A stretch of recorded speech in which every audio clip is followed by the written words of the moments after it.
So Chisato's death flags have been raised for quite a few episodes, but after this episode, literally seeing her strapped to a table with them about to perform an operation to remove that heart, it's never been more terrifying to be a Chisato fan, I have to admit. Yes, there's a bit of hope there, because Takina established prior to this, 3 rings you don't pick up, I'm gonna call one more time, 1 ring I'm rushing right there with the gun. Yeah, she'll probably get there in time, but doesn't change the fact that the remainder of this show, instead of fighting Majima, which kind of seemed like the likely bet to then dealing with the Institute, Majima might actually be an unexpected ally after the kind of friendship they kind of bonded over with their movies and everything, but given the fact that they're very similar, he even says in this episode, like, you're very much like me, you don't do what the Institute tells you to do. We can see that his skill is being able to hear things at a ridiculous distance, as seen by him literally fleeing when Takina came over before she even realized that she was at the front door. So with her being someone who can dodge bullets, very much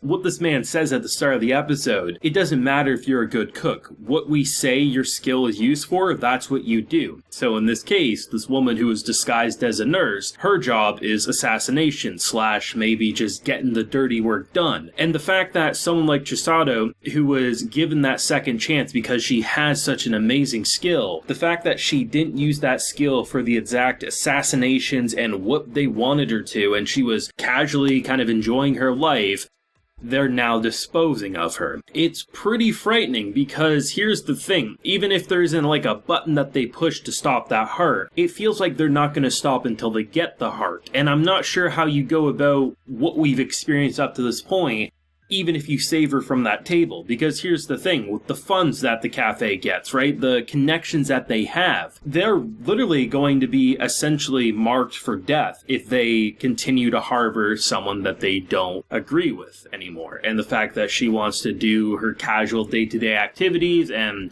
doesn't want to kill, that's not what they designed her out to be. And it's like, how do you go about continuing the general day-to-day cafe that we've experienced? They just fixed their financial situation, it felt like they were bonding more than ever, and now we just saw it shatter before our eyes. Feels like there's no turning back, and even when they most likely get her off that table and let her continue to live into episodes 9, 10, 11, 12, doesn't change the fact that they're no longer holding back, that the gloves are off, and if this operation doesn't work, which was going to be, I guess, the peaceful outcome of taking her out quietly, it feels like guns are going to be drawn on that cafe sooner rather than later. The Majima stuff, though, is probably my favorite point of this episode, and I thought it was important to establish it here. I wasn't exactly sure why they were going about it, but now seeing the full episode, I can kind of understand. He's someone who very much shares a lot of similarities with Chisato, who very much goes against what this organization is seemingly built around, and from someone like Chisato's point of view, he seems to be like a terrorist. I mean, he kills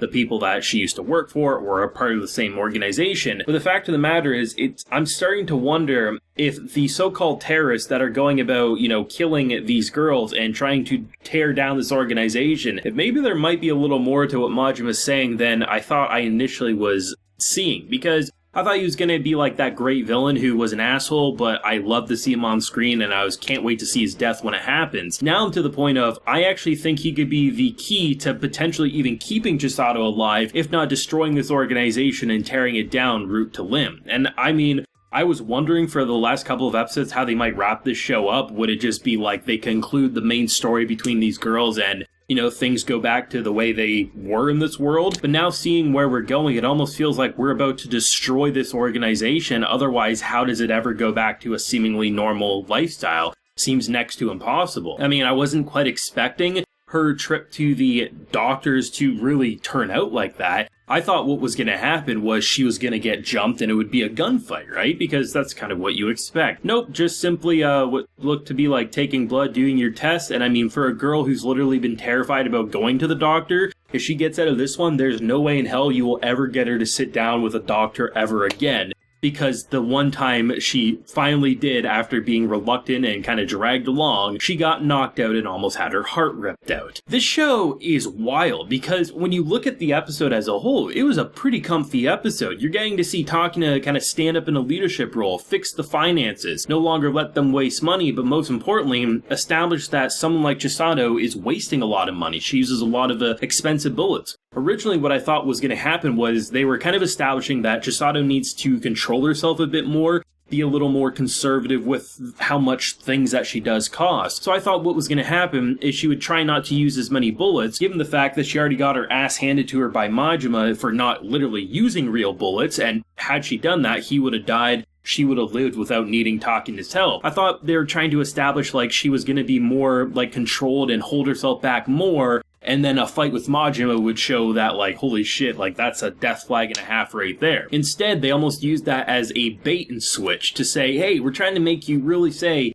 things are okay right now, and the things you're probably worried about, not even going to come to fruition. You thought Majima was a big threat? Nope, we're actually going to establish him as kind of a bro who might in return might become an ally of some sort, and even if you do fight him, all things considered, I think you'd rather fight him right now than ever go through surgery again, or at least attempted surgery. I'm very curious to see, because they're already starting to do like this kind of like lightning effect, like they're going inside her, and if not like electrifying and maybe disrupting signals. Even if someone like Takena gets there on time, I'm curious if damage is already going to be done, and if that's going to be a time limit in itself. Like, yeah, she keeps the heart, but they already did some damage, and in return, maybe there's a countdown of how long she'll actually live. There's a lot of potential for drama there, and, you know, you just got a sense from Teach, man, like, throughout this, he knew, like, things were happening, and things were going to get very, very bad. And he knows you can't trust this group, as someone like Chisato saying there's no way he would do any wrong. We obviously know the truth. It's interesting that he just tried to find a way to let this girl have a normal life, and every step of the way this group was trying to pull her back to being a killing tool, where clearly she didn't want to do that, and no matter how hard he tried,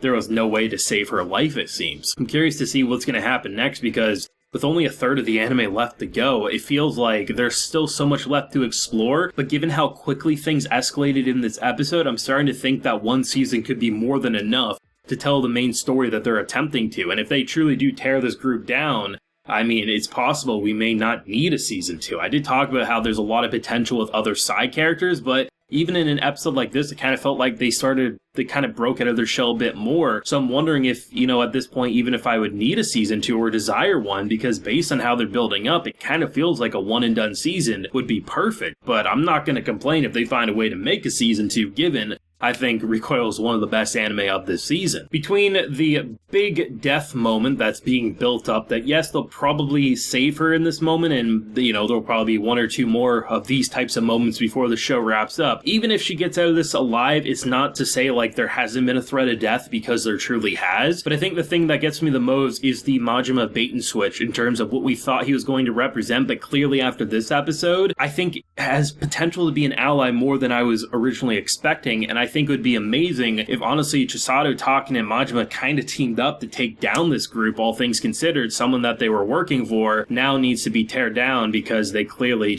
they can't be trusted. Like, this Allen Institute is just absolutely bonkers, all things considered. But hey, you always have good apples and bad apples mixed together, especially in a group as large as this. Maybe they're not all bad, but as we can see, the man that Chisato desperately wants to please is one that definitely needs to be killed. But thoughts down below, theories if you got any, let me know. Leave a like if you enjoyed, and subscribe if you're new around here. Until next time, everyone, please take care and have a good one.